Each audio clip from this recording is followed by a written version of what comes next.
Assalamualaikum warahmatullahi wabarakatuh.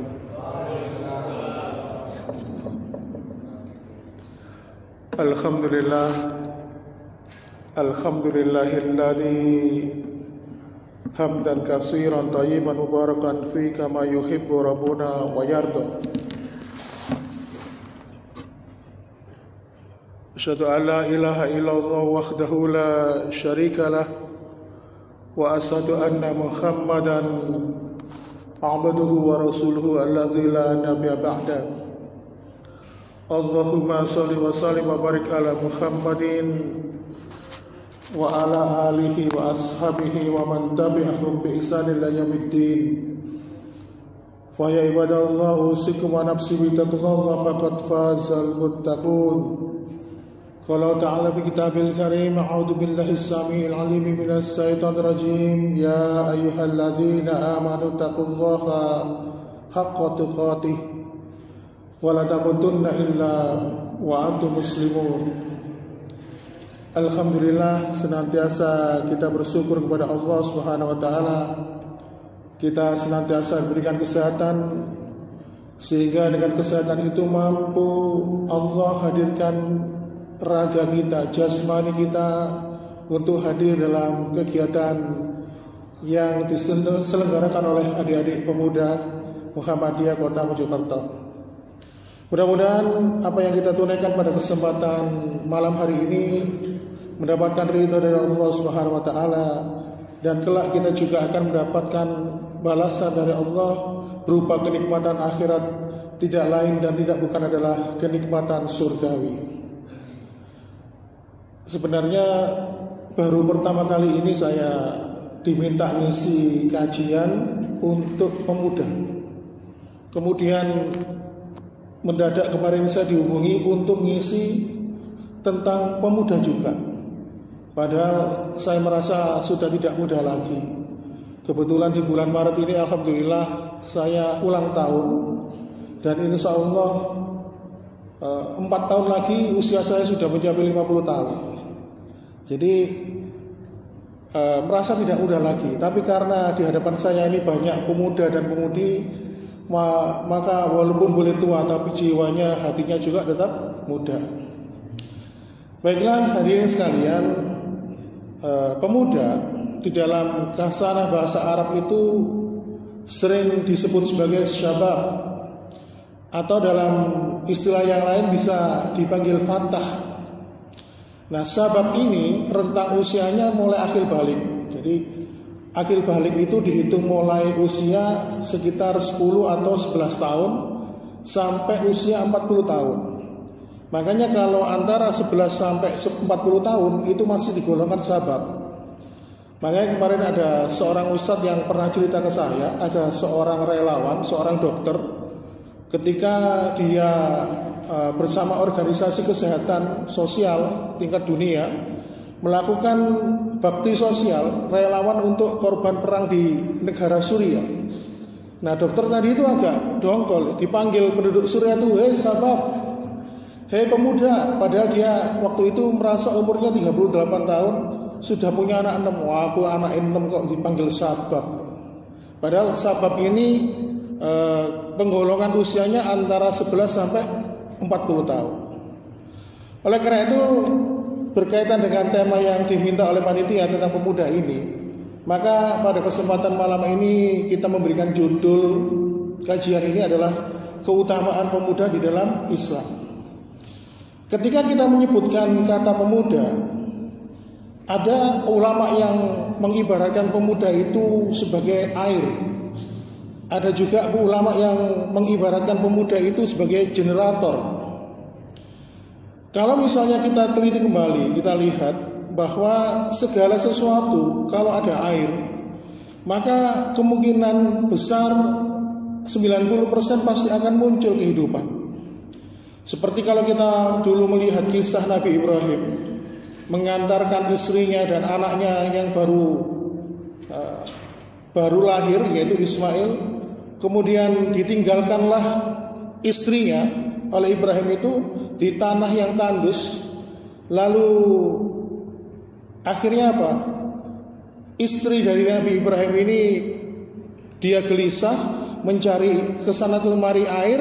Akhirnya hentakan kaki bayi yang bernama Ismail itu muncullah air, yang kemudian dinamakan air Zam-Zam. Tanah Mekah yang dulunya kering kerontang, tidak ada yang mau singgah di situ karena ada air Zam-Zam. Akhirnya sekarang berubah menjadi sebuah kota yang besar dan muncul kehidupan di sana.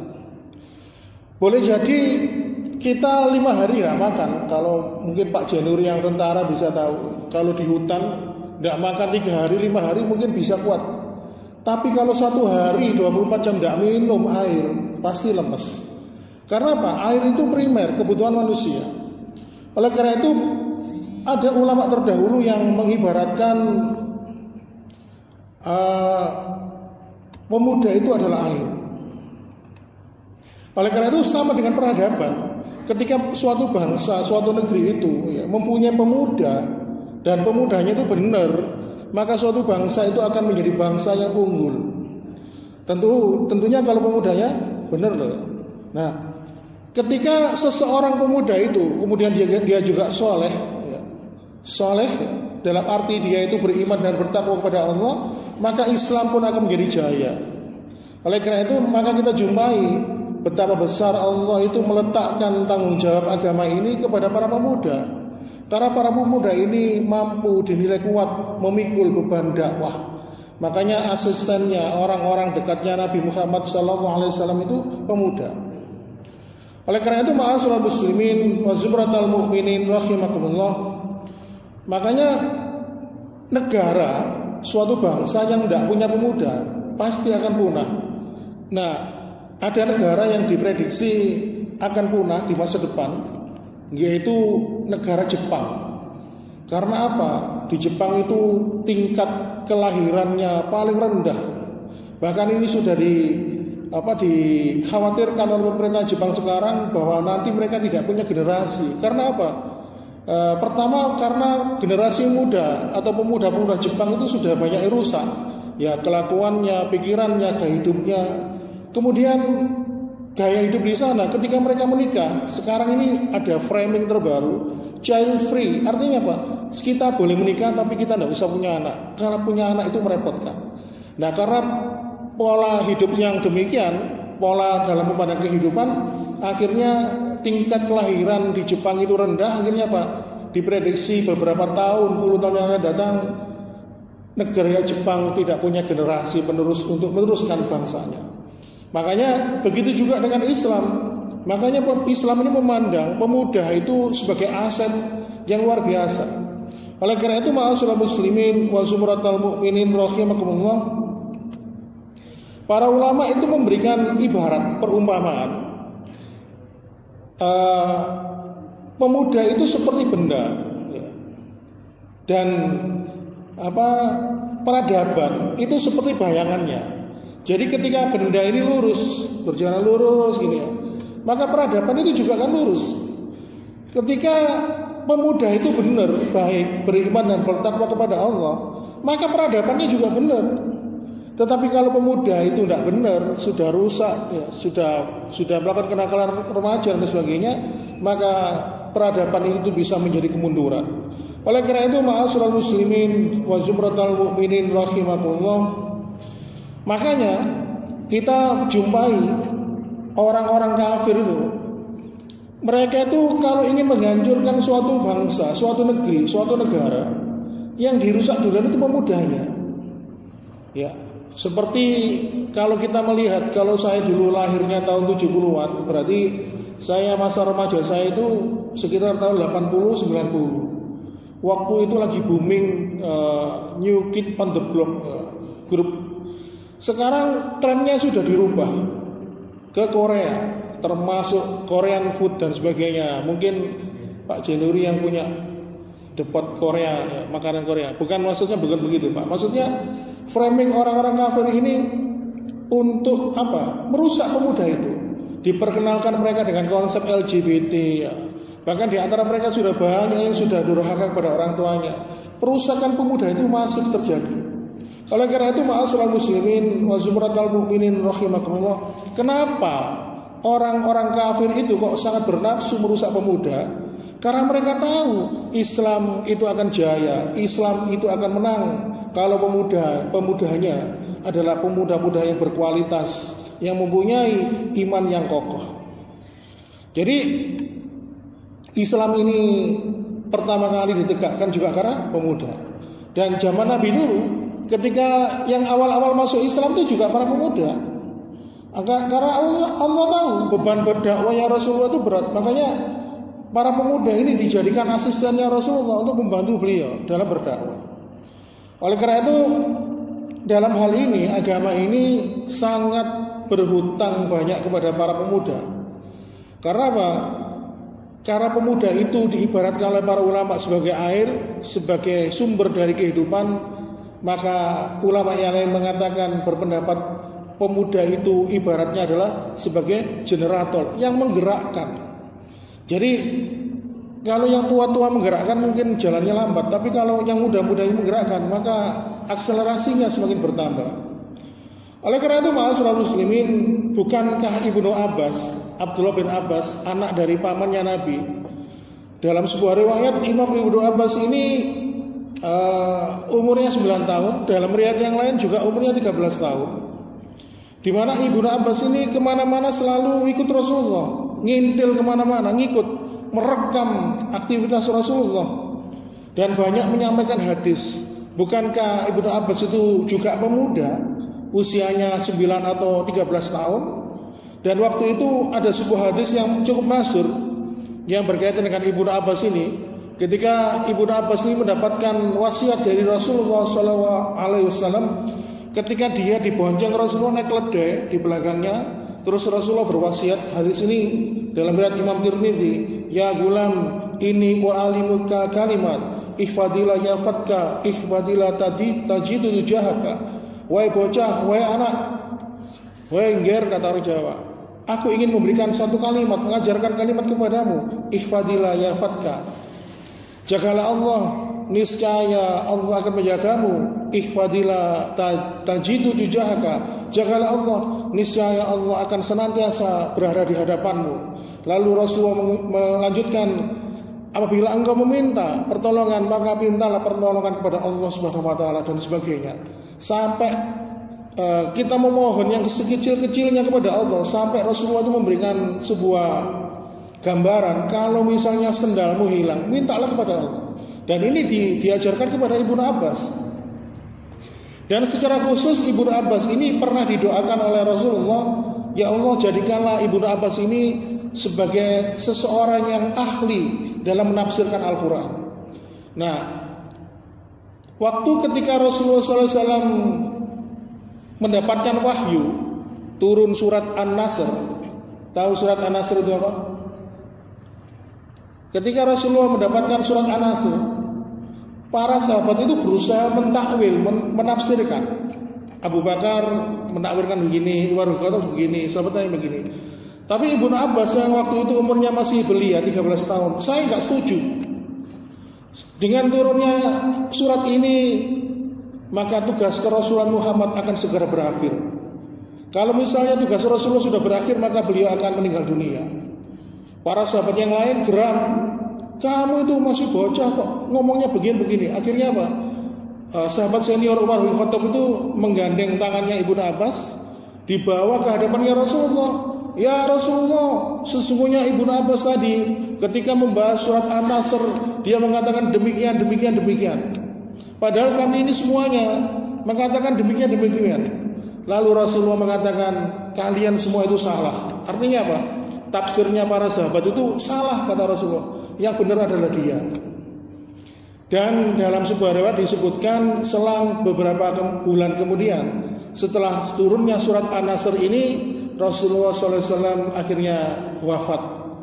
Dan terbukti apa yang telah disampaikan oleh Imam Ibnu Abbas, yang waktu itu masih belia, usia 13 tahun, dia mengatakan Rasulullah tugasnya akan segera berakhir. Kalau tugas Rasul itu sudah berhenti, maka akan meninggal dunia. Surat An-Nasr tadi apa? Halo? Enggak tahu. Surat An-Nasr itu idza jaa nasrullahi wal fath. Loh nggih Dajjal baru tahu kan. Padahal judulnya An-Nasr. Kemudian bukankah Abu Hurairah juga seorang pemuda? Dia masih muda, Abu Hurairah ini, pembantunya Nabi di rumahnya. Dia itu sebagai asisten pribadi. Kalau sekarang itu mungkin asisten rumah tangga ya. Jadi dia itu banyak mengintil, mengikuti Nabi sebagai bayang-bayangan Nabi. Bahkan dia mampu banyak merekam hadis. Dan Abu Hurairah waktu itu umurnya 38 tahun, masuk kategori sahabat. Jadi Abu Hurairah ini juga seorang pemuda. Kemudian ada seorang yang bernama pemuda bernama Ibnu Umar. Dia berumur 13 tahun. Ibnu Umar ini putranya Umar bin Khattab. Bayangkan 13 tahun, kalau sekarang berarti kelas 2 SMP ya. Ketika pada peperangan Uhud dia bersama Barok menghadap Rasulullah. Ya Rasulullah, aku mohon izin kepadamu. Izinkanlah kami berdoa ini untuk ikut perang. Tapi Rasulullah tidak mengizinkan. Akhirnya apa? Pada peperangan berikutnya yaitu peperangan Badar. Abdullah bin Umar ini bersama Barok lagi menghadap Rasulullah. Ya Rasulullah, izinkan kami ini ikut perang. Akhirnya yang diizinkan ikut perang adalah Barok, sedangkan Ibnu Umar tidak diizinkan. Kenapa? Karena Ibnu Umar ini banyak hafalannya. Karena dia ini banyak pemahaman agama tentang Al-Quran ini dan Sunnah itu begitu luas. Makanya Rasulullah SAW dulu sangat menseleksi bagi sahabat-sahabat yang berilmu itu tidak dilarang untuk ikut perang, untuk menjaga agama ini supaya ilmu literatur itu selalu terjaga. Jadi itulah hutang Islam agama ini kepada pemuda. Makanya jika dada pemuda ini diisi oleh iman dan takwa kepada Allah, maka kita akan dapat jumpai dalam kehidupan mereka tentang sirah perjalanan sejarah para sahabat dan Nabi. Misalnya kalau kita memasuki tahun baru Hijriah, itu kan peristiwa hijrah. Kenapa Rasulullah SAW itu kok bisa sukses hijrah dari kota Mekah ke kota Madinah? Kenapa kok penduduk Madinah waktu itu ujuk-ujuk menerima kedatangan Rasul berserta sahabat dari kota Mekah yang akhirnya dinamakan dengan sahabat Muhajirin dan Ansor? Mereka dipersaudarakan. Kenapa? Karena ada satu orang pemuda yang mempunyai jasa besar untuk itu. Dia adalah seorang pemuda rupawan namanya Mus'ab bin Umair. Jadi Mus'ab bin Umair ini kata para ulama dia adalah pemuda langit karena banyak melahirkan keutamaan. Ya, dia dulu dari kalangan bangsa Quraisy yang bangsawan, dari keluarga sultan. Dia kaya raya, wis ganteng, pakaiannya itu mahal-mahal, rambutnya klimis terus ya. Nah, saking tampannya fatayat atau wanita muda, gadis-gadis pada waktu itu sampai kesemsem kepada Mus'ab bin Umar. Ketika mereka ini disebutkan atau mendengar nama Mus'ab bin Umar, mereka langsung hatinya sumringah, berbunga-bunga. Sehingga Rasulullah SAW dalam sebuah riwayat secara khusus menyampaikan tentang Mus'ab bin Umar ini, alam ara, aku tidak pernah melihat ahsana lammatan, orang yang begitu rapi rambutnya, sampai begitu halus pakaiannya yang dia kenakan, walaun amma min nikmatin, dan nikmat yang paling besar dinikmati oleh seorang kecuali aku mendapati itu semua pada Mus'ab bin Umair. Artinya apa? Rasulullah mengatakan seluruh kenikmatan dunia ini sudah dirasakan oleh Mus'ab bin Umair. Dia itu seorang pemuda yang gagah, rupawan, tampan, kaya raya dari keluarga sultan. Bahkan seorang sahabat yang bernama Zubair bin Awam ini mengatakan kalau Mus'ab bin Umar itu akan datang kepada suatu lokasi, ke tempat, sebelum dia datang parfumnya itu sudah datang duluan. Jarak beberapa langkah dia akan datang ke kerumunan seseorang. Orang yang didatangi itu tahu ini Mus'ab bin Umar mau datang. Kenapa? Parfumnya itu wangi banget, dan parfumnya ini dari jenis yang mahal. Bayangkan. Nah, suatu ketika Mus'ab bin Umar ini mendapatkan hidayah, panggilan hatinya tertarik dengan ajaran Nabi. Akhirnya apa? Dia mengikrarkan 2 kalimat syahadat. Terus kemudian setiap malam dalam kesempatan dia mengendap-endap ke rumahnya Nabi untuk belajar agama. Sampai akhirnya ketahuan ibunya yang begitu sayang kepadanya dan teguh memegang ajaran nenek moyangnya, sempat marah. Akhirnya apa? Mus'ab bin Umar ini dikurung, ya, dimasukkan ke dikurung di dalam rumahnya, tidak dikasih makan berhari-hari. Dia dibiarkan kelaparan dan kehausan. Tetapi karena hidayah telah masuk ke dalam hati sanubarinya dan dia telah muncul rasa cintanya kepada Allah Subhanahu wa taala, maka semuanya itu dia menggoyahkan imannya. Bahkan tidak hanya itu, dia sempat disiksa, dipukuli dan sebagainya. Akhirnya lama setelah dia mendapatkan siksaan itu, Mus'ab bin Umar pun akhirnya apa? Dia berhasil melarikan diri dan akhirnya dia ke tempatnya Rasulullah. Setelah sudah pulih kondisinya, maka Rasulullah itu atas bimbingan wahyu akhirnya mengutus Mus'ab bin Umar ini ke kota Yathrib untuk mendakwakan Islam, memperkenalkan tauhid kepada Allah kepada penduduk Yathrib. Nah, akhirnya apa? Seluruh penduduk Yathrib itu memeluk Islam, mereka mendapatkan hidayah dan apa? Mereka menjadi umatnya Muhammad. Dan ketika Nabi Muhammad ini akan datang dari kota Makkah ke kota Madinah untuk hijrah, penduduk Yathrib yang sudah sebelumnya sudah beriman, mengakui Nabi dan Rasul, mengakui Nabi sebagai Rasul, sudah mengenal Islam, beriman dan bertakwa kepada Allah.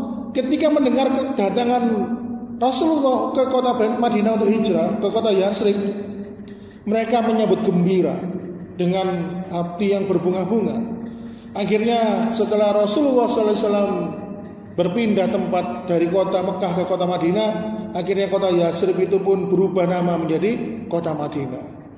Maka inilah keutamaan Mus'ab bin Umar. Bayangkan, dia mampu dengan ilmunya ketika dia mengajarkan ilmu kepada penduduk kota Yathrib atau kota Madinah. Akhirnya dengan lantaran apa yang dia sampaikan itu, seluruh penduduk kota Madinah pun akhirnya beriman dan bertakwa kepada Allah. Makanya ketika Rasulullah itu pernah memberikan tugas kepada menantunya Ali bin Abi Thalib, ya, ke benteng Khaybar untuk berdakwah. Benteng Khaybar ini dihuni mayoritas kaum Yahudi. Dia mengatakan, fa wallahi la ayyadallahu bika rajulan wahidan khairul laka min khumrina. Wahai Ali, sungguh demi Allah, jika engkau berdakwah kepada orang-orang yang belum mengenal hidayah, belum mengenal Allah, belum mengenal Islam, lalu mereka ini kemudian mengikutimu dengan apa yang engkau sampaikan, dengan ilmu yang engkau ajarkan, lalu mereka mendapatkan hidayah, akhirnya masuk ke dalam Islam, khairul laka min khumri na'am, sungguh itu semua lebih utama dibandingkan khumri na'am, onta merah. Jadi hewan onta di Arab waktu itu adalah binatang yang sangat luar biasa mahalnya. Makanya ada beberapa varian onta. Yang paling mahal itu onta yang merah. Nah, kembali kepada cerita saat Mus'ab bin Umar. Mus'ab bin Umar ini akhirnya apa?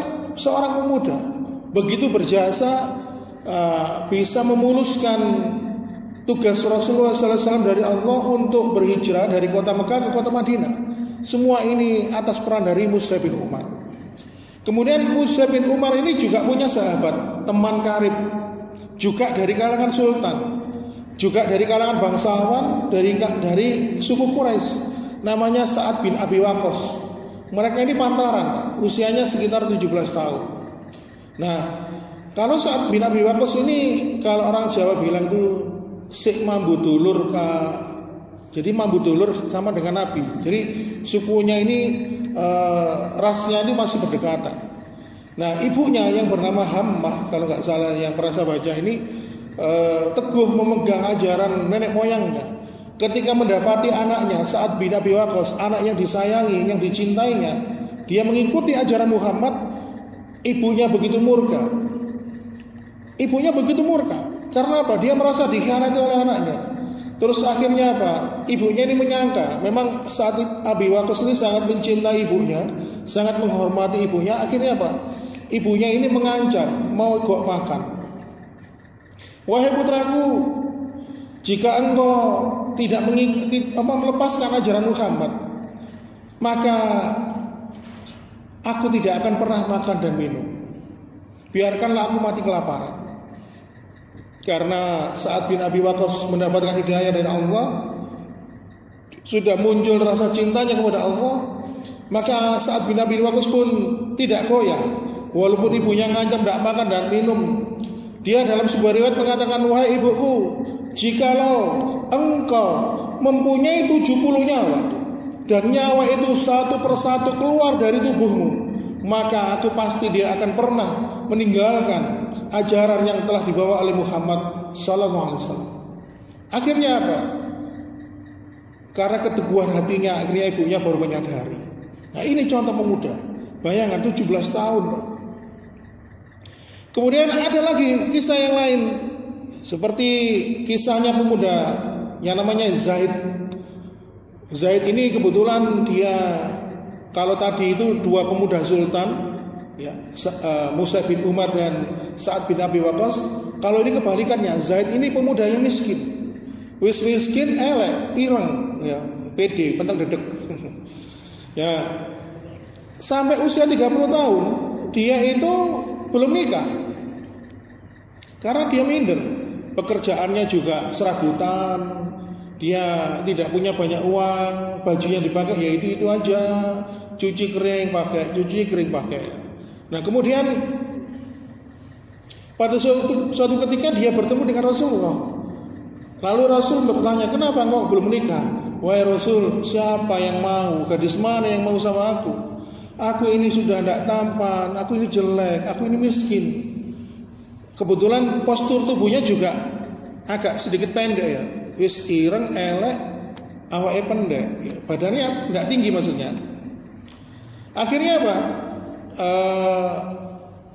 Zaid ini disuruh oleh Rasulullah datang kepada seorang bangsawan, di mana sang bangsawan itu punya anak perempuan yang cukup cantik, bahkan dikatakan sebagai gadis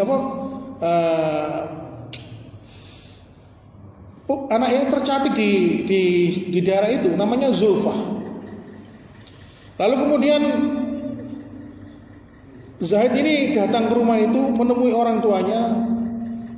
Lalu dia datang kepada tuan rumah mengatakan, saya kesini ingin melamar putri tuan.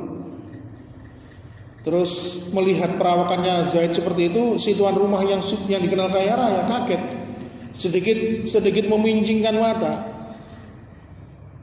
Kok anakku banyak menolak lamaran orang, kok ada pemuda yang penampilannya seperti ini, kok seperti ini berani melamar anakku. Lalu dipanggillah putrinya yang bernama Zulfa tadi. Lalu datanglah, hei Zulfa, ini ada seorang pemuda bernama Zaid ingin melamarmu. Ketika Zulfa melihat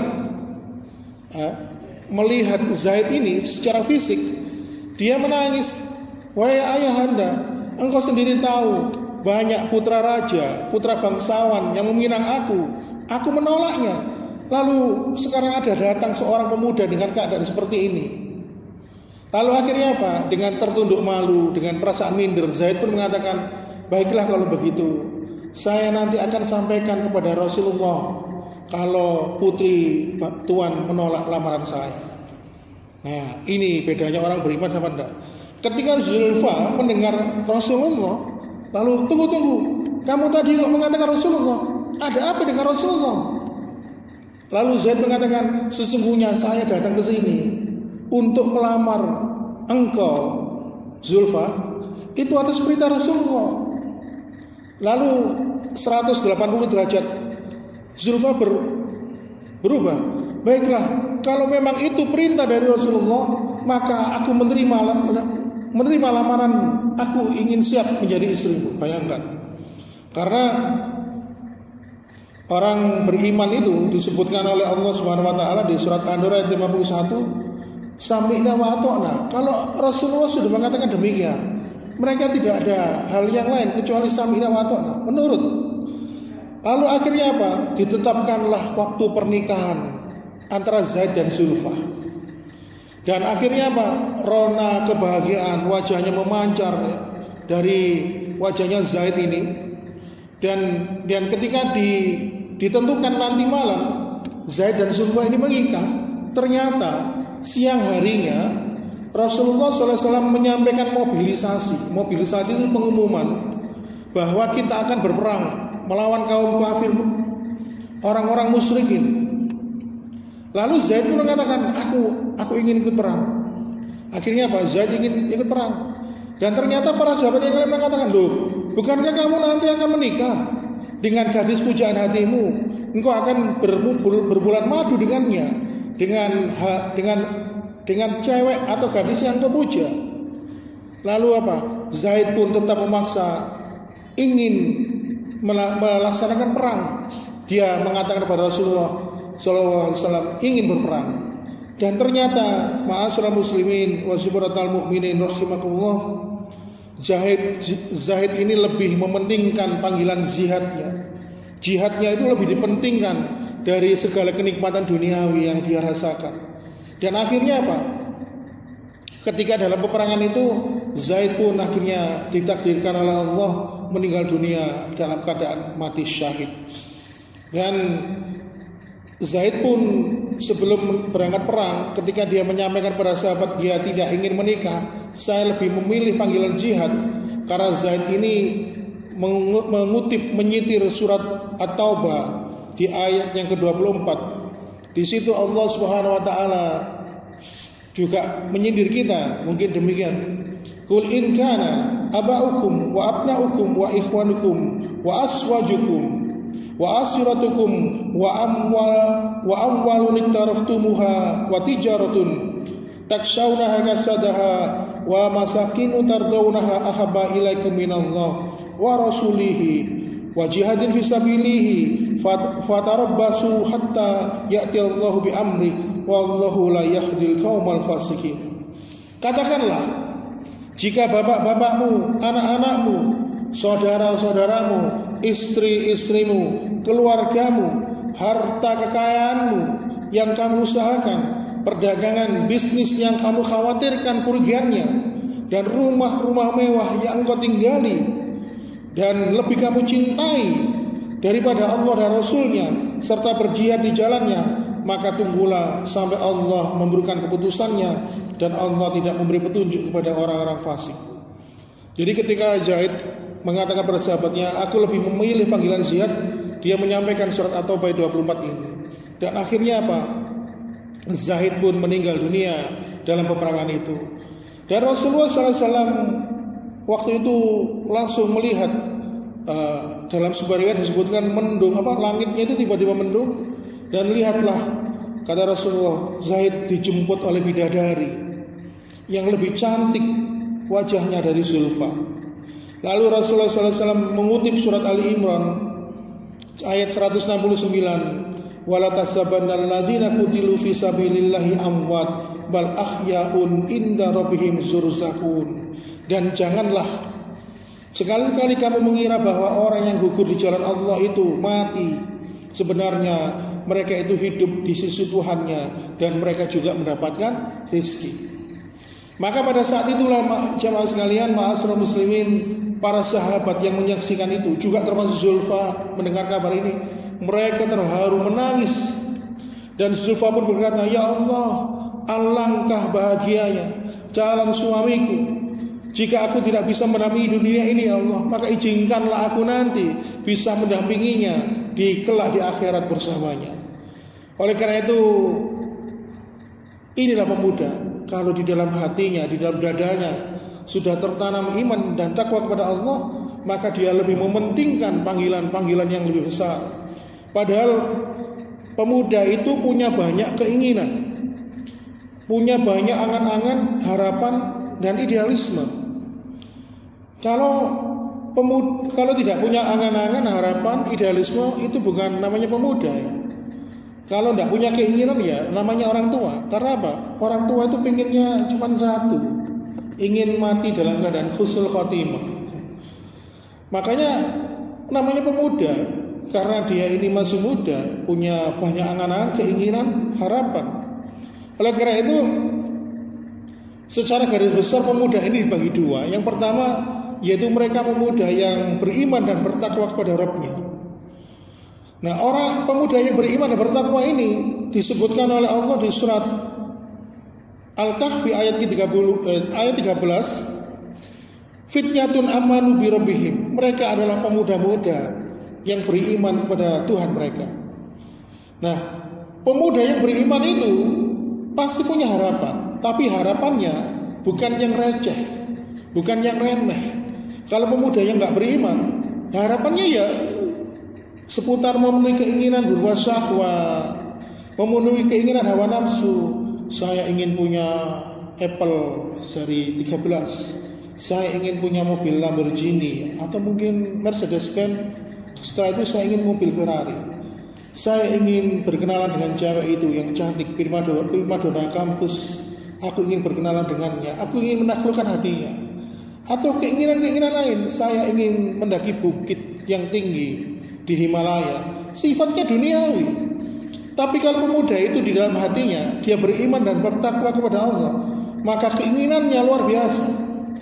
Bahkan keinginan pemuda yang di dalam hatinya ada keimanan ini melebihi ekspektasi setiap orang, lebih besar. Nah, ini ada kisah 4 pemuda. Dari keempat pemuda ini, 3 diantaranya adalah putra dari Zubair bin Awwam. Yang pertama adalah Abdullah bin Zubair, kemudian Mus'hab bin Zubair, Urwah bin Zubair, dan satu lagi Abdul Malik bin Marwan.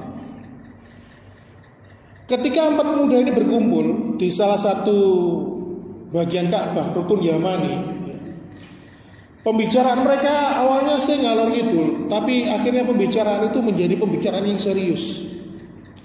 Kemudian ada di antara mereka mengatakan, gimana kalau kita ini mengungkapkan keinginan kita, cita-cita kita apa? Coba diungkapkan. Maka khayalan mereka pun akhirnya apa? Dimulai, dan mereka mengatakan, Abdullah bin Zubair mengatakan, cita-citaku ingin menguasai seluruh wilayah Hijaz dan aku ingin menjadi khalifahnya.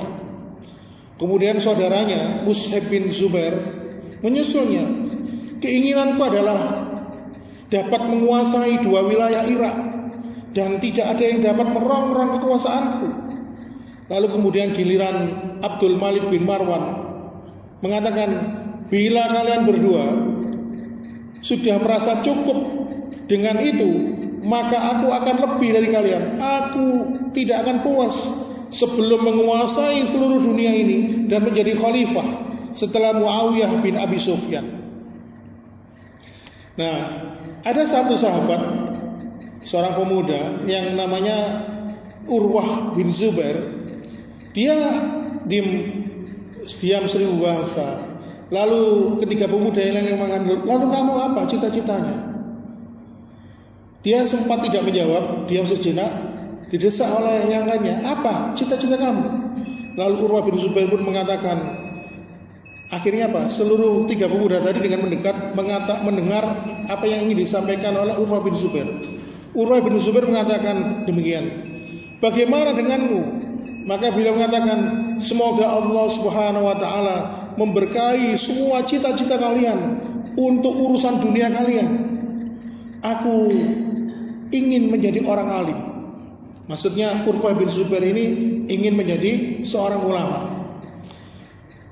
Yang aku ingin menjadi orang alim yang berilmu, yang akhirnya orang-orang itu nanti banyak belajar agama kepadaku dan mengambil ilmu tentang Rabb-Nya juga kepadaku, dan sunnah-sunnah Nabi dan hukum-hukum syariat dariku. Lalu dengan itu semua akhirnya apa? Aku mendapatkan ridho dari Allah, sehingga aku mendapatkan kenikmatan akhirat dengan kenikmatan berupa surga, karena Allah telah meridhoi cita-cita. Akhirnya Tidak terasa hari berganti menjadi minggu, berganti bulan dan tahun. Yang awalnya mereka ini pemuda, akhirnya Allah SWT benar-benar mengabulkan permintaan mereka. Misalnya Abdullah bin Zubair ini dibayar menjadi khalifah, menggantikan Yazid bin Muawiyah yang meninggal. Kemudian dia juga menjadi hakim atas Hijaz, Mesir, Yaman, Khurasan dan Irak, yang pada akhirnya dia terbunuh di Ka'bah, tidak jauh dari tempatnya dia mengungkapkan cita-citanya dulu. Sedangkan Mus'ab bin Zubair telah menguasai Irak sepeninggal saudaranya Abdullah, dan akhirnya dia juga terbunuh dalam mempertahankan wilayah kekuasaannya. Kemudian Abdul Malik bin Marwan yang dia tadi mengatakan ingin menguasai seluruh dunia, akhirnya menjadi khalifah setelah terbunuhnya Abdullah bin Zubair dan saudaranya Mus'ab. Setelah keduanya gugur di tangan pasukannya, akhirnya apa? Dia menjadi raja dunia terbesar pada masanya. Lalu bagaimanakah dengan Urwah bin Zubair yang dia ingin menjadi seorang alim, menjadi seorang ulama? Ternyata keinginan Urwah bin Zubair ini juga dikabulkan oleh Allah. Dia menjadi seorang ulama besar, ulama yang dijadikan rujukan dan panutan. Dan bahkan waktu itu dia menaungi 7 ulama yang ada di kota Madinah pada waktu itu. Dan akhirnya apa? Urwah bin Zubair ini mendapatkan tempat yang mulia karena keilmuannya. Oleh karena itu, ma'asyiral muslimin jamaah sekalian, di sini kita dapati bahwa para sahabat, putra-putra sahabat, mereka punya cita-cita dan keinginan, mereka punya pengharapan, mereka punya angan-angan dan idealisme. Dan setiap pemuda itu pasti punya keinginan, harapan, idealisme, ingin targetnya dicapai. Tetapi kalau pemuda itu tujuannya dibedakan dengan apa yang ada di dalam hatinya. Kalau di dalam hatinya dia tidak beriman dan bertakwa kepada Allah, maka hayalannya, harapannya, keinginannya, cita-citanya hanya untuk sesuatu yang remeh, yang hanya memenuhi nafsu, syahwat belaka. Tetapi ketika seorang pemuda, seperti yang sudah saya sampaikan di atas tadi, ketika pemuda itu di dalam hatinya dibekali dengan iman dan takwa kepada Allah, maka keinginan dan cita-citanya, harapan serta idealismenya sungguh menjulang tinggi ke langit. Ingin menjadikan cita-citanya itu dikabulkan oleh Allah. Karena salah satu hal yang menjadikan itu adalah karena dia hanya mengharapkan ridho dari Allah Subhanahu wa taala.